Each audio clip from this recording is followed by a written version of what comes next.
Bible says in Micah chapter 6 verse 8, it is written, work humbly with your God. Today the question is, why should we work with God? And the answer is given by King David, and David says in Psalm number 23, because he is my shepherd. So again the question comes, he is my shepherd, but what is the reason that we should work with God? And the answer is, we should work with God because he is my shepherd, and the blessing will follow me. I shall not be in want, and he will lead me beside the quiet water, and he will make me lie down in green pasture. It means all the blessings will follow when we walk with my shepherd, when we work with God. But yet, is that trustworthy? Suppose you are walking on the road and suddenly you see a beggar, and the beggar's condition is really pathetic, and when you see the beggar, you feel very bad and you give some money to the beggar, and then beggar says that tomorrow by this hour the beggar will give you a Mercedes car. Is that trustworthy? We can't trust it. So whatever is taught to us, it is not mandatory that we have to trust that. But when God says that he is my shepherd, and if we follow him, he will bless us with everything, that is trustworthy. Why? Because Psalm number 24 says, the earth is the Lord's, means earth belongs to God, and everything in the earth belongs to God. So when the earth is God's, he can give whatever he wants to give to whoever he desires. So this is trustworthy, and that's what David says. So why we should work with God? Because he is my shepherd and he will bless. But all these things, since a childhood we have been listening these things, and these things are very boring sometimes. And what happens, the things that we listen every day, we lose the interest or lose the value of that thing. So that is what happens to such kind of a biblical teaching, that since a childhood we have been listening. So this also we have been listening from a childhood. So we'll try to see from some different perspective. We'll see some characters from the Bible who worked with God so faithfully, so humbly. Then what happened here after working with God so faithfully? So we'll see a few characters from the Bible. First character we'll see is the character of Moses. And regarding Moses, it is written in Numbers chapter 20. If we read Numbers chapter 20, particularly verse 11 and 12. Over there, an account is recorded over there, and the account is the Israelites went to some place, and in that place there was a lack of water. When the lack of water was there, as it is their nature, they grumbled against God and against Moses. So Moses was really broken. And then Moses cried before God, and then God said, you take your rod and go to the rock and tell the rock, and the rock will give you the water. Only you go and speak to the rock, and the rock will give you water. That is what written in Numbers chapter 20 verse 8. So God said, just go and speak to the rock, and the rock will give you water, and then the water will be sufficient for your people and for the animal that you have. And then what happens is in verse 11 and 12 that Moses went over there, and Moses, instead of speaking to the rock, he struck the rock twice, and as he struck the rock twice, the water comes out, and all the people that drank the water, even the animal drank the water, they were satisfied. But after that, what God said that you did not honor me in front of the people. You are not faithful to honor me, and that's why you are not going to enter into the promised land that I promised you to give. Why? Because you have struck the rock. Now you think about Moses. The Moses was in Midian with his father-in-law and with his wife and son, and he was having a very happy family. Then God called him, and God sent him out a very, very big mission, and then he went there, and he went to the Pharaoh, and when he went to the Pharaoh, God performed so many miracles through Moses. First of all, God brought 10 plagues through Moses, and then when they were in front of the sea, and the opposite side, that Pharaoh and his armies were coming, and then God divided the sea, and then they walked through the dry land in between the sea. In the middle of the sea they went, and then there was a pillar of fire, there was a pillar of cloud, and there was a manna from heaven. The food fell from heaven, and then God gave them even the meat also, and God gave them sweet water. Whatever they needed, God provided everything, and God performed so many miracles through this man whose name is Moses. Now, this Moses, since the time he was called by God and he was sent to Pharaoh, and he has been living very faithfully, he has been working with God very faithfully, and whatever God commanded him, he followed everything exactly. So never he disobeyed God or dishonored God. But here what happened, after working so faithfully for so many years, now Moses made a little mistake, a tiny mistake. Mistake is, instead of speaking to the rock, he just struck the rock twice. What a big deal is that? What a big mistake that God said, you are not going to enter into the land of Canaan. And not only that, if you look at Deuteronomy, you can see on the screen, Deuteronomy chapter 32 and 48 onward, you will see over there, God is saying that you climb that mountain. Why you climb that mountain? God is saying to Moses, Moses, you climb the mountain. Why you climb the mountain? So that you can see the land of milk and honey. How wonderful is the land. So God is saying, you see the land, but at the same time you are not able to enter into the land. How much regret Moses would feel that I worked so faithfully with God, and because of a little mistake, now God is showing me the land, how wonderful is the land, and now He is telling me that you are not going to enter over there. Rather, He is saying that the mountain that you are going to climb, in that mountain only you will be buried, just like Aaron was buried in the mountain that he climbed. So if this is the result, if this is the result of working with God, then naturally the question comes to you and I, why should we work with God? This is the first incident that we see. Second incident we see in the life of Job. Job chapter 1 and 1 and 7, if you see over there, it is written that Job was a very faithful man, and he always hates evil, and there was none like him during that time in the land of Uz. So he was very faithful man, and he was a very godly man. He was working very faithfully with God, and he did not even break a single instruction that God gave him. And every day he used to bring his children before God, lest they make any mistakes, they commit any sin, because they are young. So that kind of faithful life, that kind of faithfully working he was doing, Job was doing. But what happens after that? If you read chapter 15 to 19, over there you will see that one by one the messengers are coming and giving the bad news to Job. One messenger is coming telling that your servants were there, and suddenly some enemies came and they killed everything and they destroyed everything. And fourth incident, you will see that one messenger after another messenger, and they are coming and telling all the bad news. And at the end, the thing was that with the blink of eyes, everything is gone. Everything means he had 7 sons he has and 3 daughters, altogether 10 children Job has, and so much property he had, cattle he had, and sheep, and so many things he had, and everything he lost within the blink of eyes. What did he do? He did not do anything. He doesn't deserve that. He was working very faithfully with God. So if this is the result of working with God so faithfully, the question comes, why should we work with God? Not only that, when all these things happen, his wife says, till now you are working with that kind of God, rather you give up that God and you commit suicide. And that's what the wife said. So if that kind of thing happens to you and I, then what is our answer? And third thing that we will see, it is from the New Testament, 2 Corinthians chapter 11 verses 24 onward, 24 to 27. If you see over there, it is written about a man, and his name is Paul. And Paul is writing how much persecution that he had been going through until now he has been going through. And he says in that, the list is here with me, if you read, it is on the screen, 2 Corinthians chapter 11 verses 24 to 27, it is written 39 lashes, 5 times he got 39 lashes. Who? Paul got. 3 times he was beaten by the rod, and once he was stoned. 3 times shipwrecked, and 1 night and day in the open sea, and so many times without food and without sleep.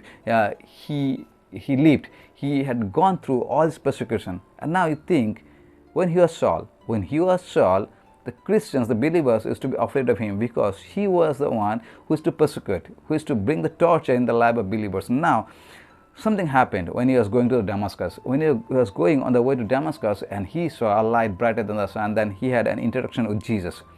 And then he found Jesus, and that day onward he started working with Jesus. The very day that Saul became Paul and started working with Jesus, a big list added to his life. There's a list of persecution, and that is what Paul is saying. 5 times 39 lashes, 3 times beaten with the rod, once stoned, and 3 times shipwrecked, and all these things happen. So as long as you are Saul, nothing happened to his life.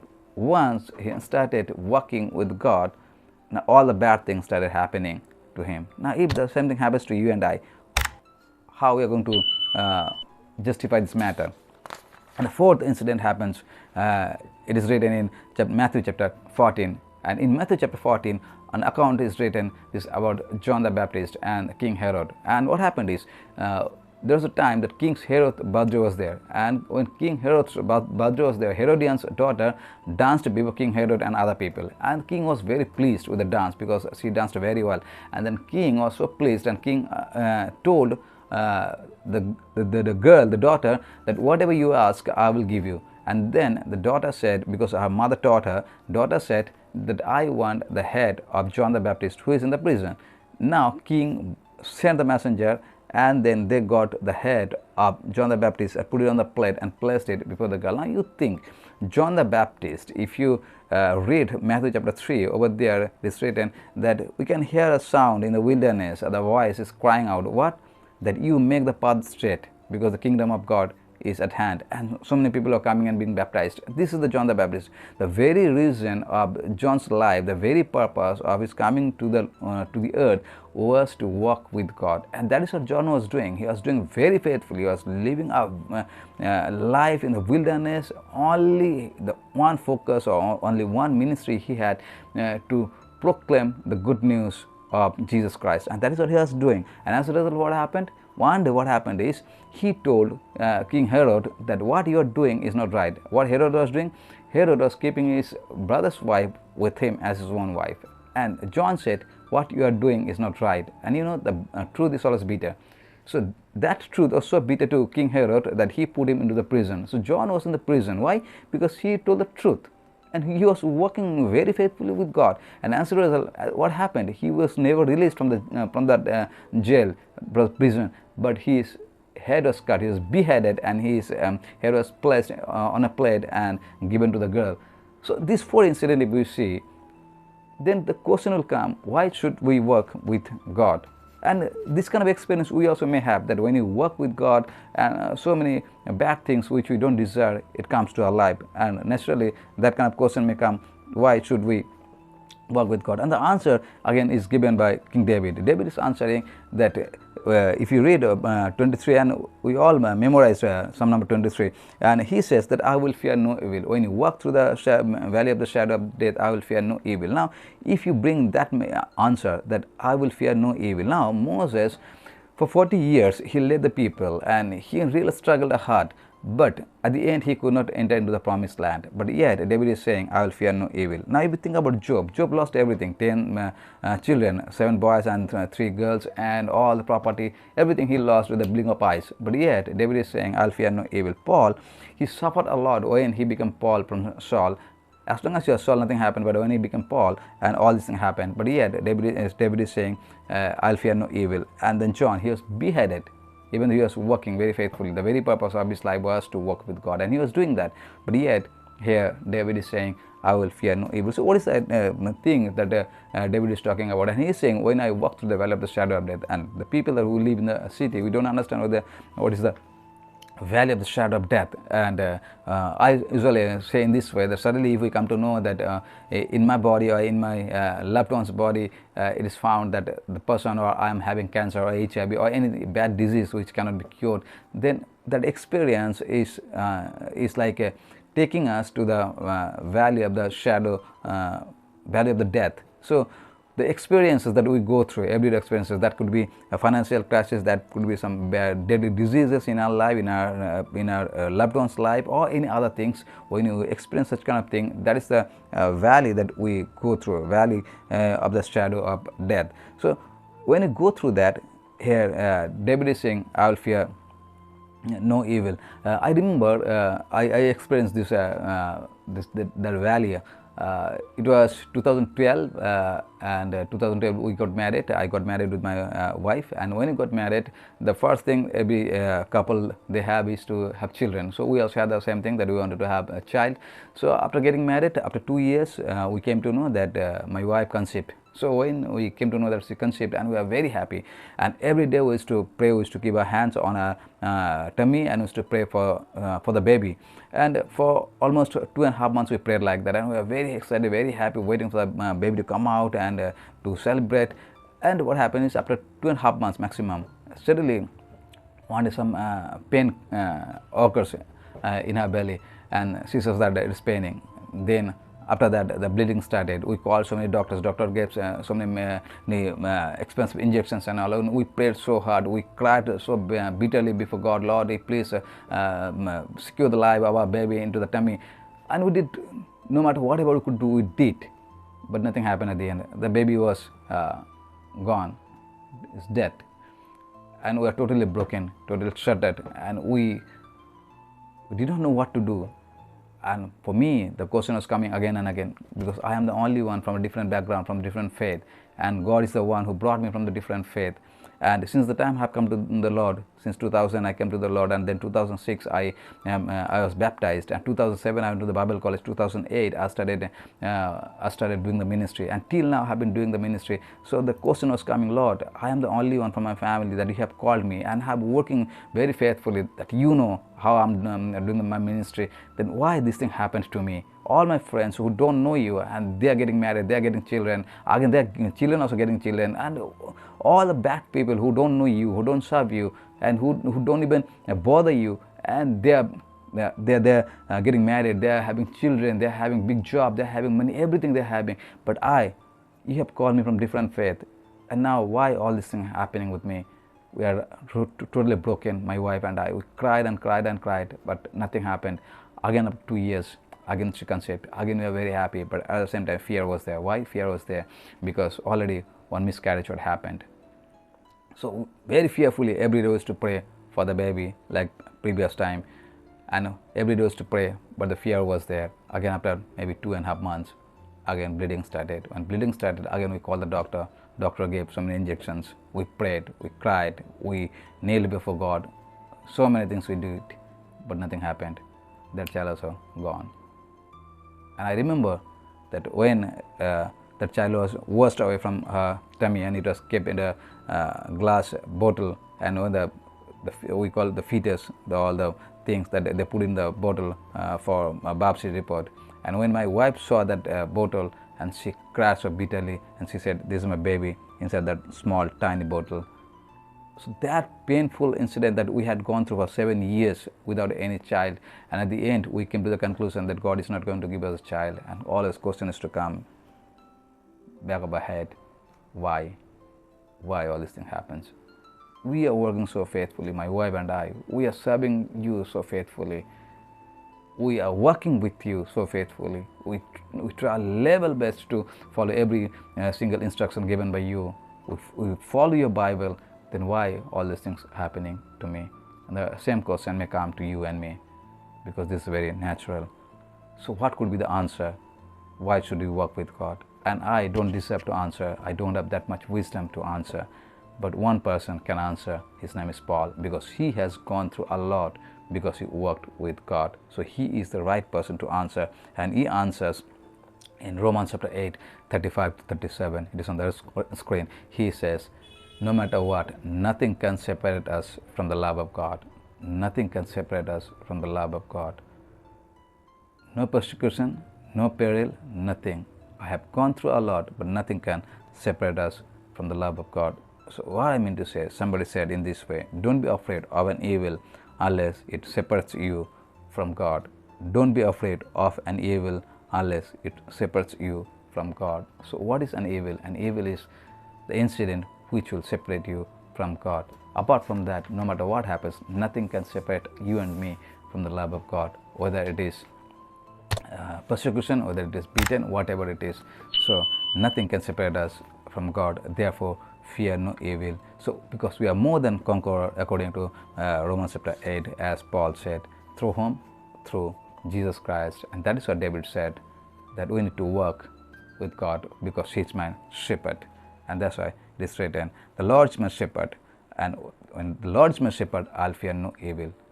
What does it mean? It means Moses, he led the people for 40 years, but yet he could not enter. Moses led the Israelites for 40 years, but he could not into the promised land. He could not promise land, that is true, but he was not separated from God. Job lost everything, but Job did not lose God. Paul was persecuted, but that persecution did not or could not separate Paul from God. And lastly, John's head was separated from his body, but he was not separated from God. Listen carefully. John's head was separated from his body, but he was not separated from God. That is what Paul says. Nothing can separate us from the love of God. Whether we can enter into that earthly promised land or not, the land of milk and honey, that is secondary. The primary thing is nothing can separate us from the love of God. Whether we are persecuted or not, but nothing can separate us from the love of God.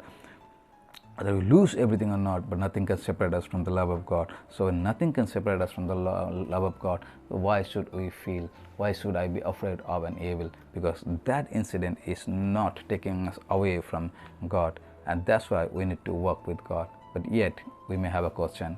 What is the question? That for 40 years Moses so faithfully worked with God, why it happened to Moses? And the answer is very clear in Matthew chapter 17, 1 onward. See, it is written over there that when Jesus took his disciples and went to the mountain, and then he was transfigured. When he was transfigured, two people you see over there, one is Moses and second is Elijah. So Moses is talking directly to Jesus. Jesus is transfigured, and who is talking to Jesus? It is Moses. So what do you understand? That day God said, you are not going to enter into Canaan, that's earthly Canaan, the land of milk and honey. But God did not stop him to enter into the heavenly place, and that is the place for Moses where he is now with Jesus into the heavenly place. That is the place for you and I. No matter whatever happens in this earth, whether it is death or it is beheaded or it is persecution, whatever happens, but one thing for sure, that nothing can separate us from the love of God, because our destiny is that heavenly place where Moses is with Christ and Elijah is, and our place is there only. That's why no matter whatever happens, but one thing is for sure, that nothing can stop us to go to that heavenly place, and for that we need to work with God. Only when we work with God faithfully, then only that place is secure for you and I. And that's why Paul says wonderfully that whatever happens, I throw it behind and I just do one thing. I work forward. Why work forward? To get the crown that Christ has kept for me. And that's what you and I are supposed to do. No matter whatever happens in our life, questions may come in our life, but we need to understand one thing, that whatever happens on the way, because when we live a Christian life, when we live a godly life, when we walk with God, all those things happens. But it doesn't mean that we will stop working with God. We never can do that, because when you walk with God, the destiny for you and I is the heavenly place where Moses is, where Jesus is, where Elijah is. You and I are going to be there only. So that's the reason that you and I need to work with God. I hope that the question is very clear to you. Why should we work with God? Because our destiny is in heaven, and that's why you and I need to work with God. May God